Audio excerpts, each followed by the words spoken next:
Hello everybody, welcome to the Steckline Report here as we start off a brand new year. Got a couple of things that I want to talk about on this particular report. The last Steckline Report we talked a lot about the grain markets. Just to recap for you, I've been kind of down in the mouth about the grain market's outlook for 2012 because I see the world producing more, but gosh, things change in just a matter of 2 or 3 or 4 weeks, and that's sure the case with the Ukraine.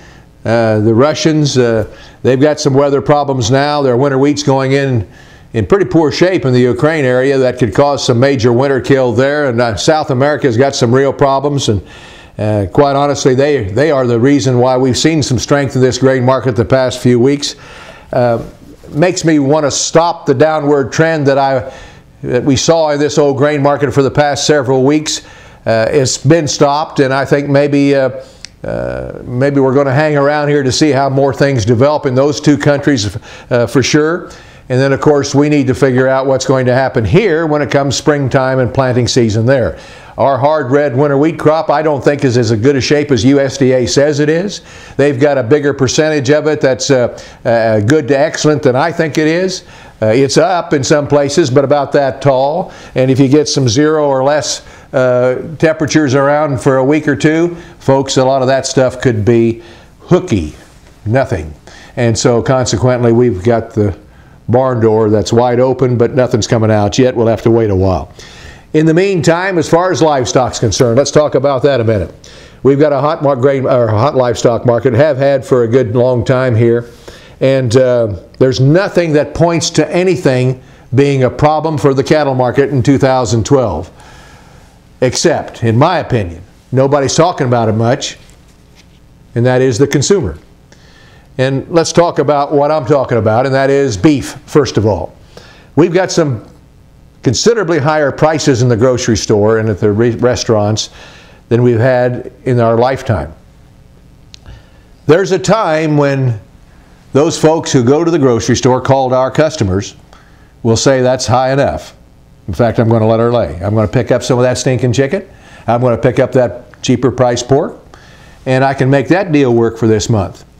And that's probably already happening because I see some tremendously high prices in some stores for especially choice meat. And so consequently, I am somewhat concerned about what consumer resistance is going to do to not only the current livestock market for beef, but more importantly, the future. Because if we get some of these people turned off of beef because of price now, how long is it going to take to get back on the bandwagon and buy some more? Now, I know very few people can do without steak forever. In fact, as soon as it warms up and that they smell a couple of barbecue bricks, they'll probably go back to wanting some pretty bad, but they're going to pay attention to price. So I'm concerned about that, but we've got ourselves situated for extremely high prices, and they will remain strong in 2012, no doubt about that. And the drought effect in southern U.S. is still yet to be determined. I don't believe anybody's going to figure out really how bad it was until we come springtime and want to buy those calves to go to pasture. I'm afraid we're going to have a hard time finding some. And so consequently, look for the calf market to be as hot as it's ever been and hotter. How hot it goes is anybody's guess. Yearlings will be even stronger. I think the year 2012, Katie bar the door, will break all records and probably hang on for a couple of years because we can't turn it around. It still takes 9 months to have a baby calf. Haven't changed that yet. They've tried to change everything else, but they haven't got that success. So look for a good cattle market. Hog market's a little bit on the weaker side because of numbers, and chicken coming along pretty big in numbers as well. That's it for this Steckline Report.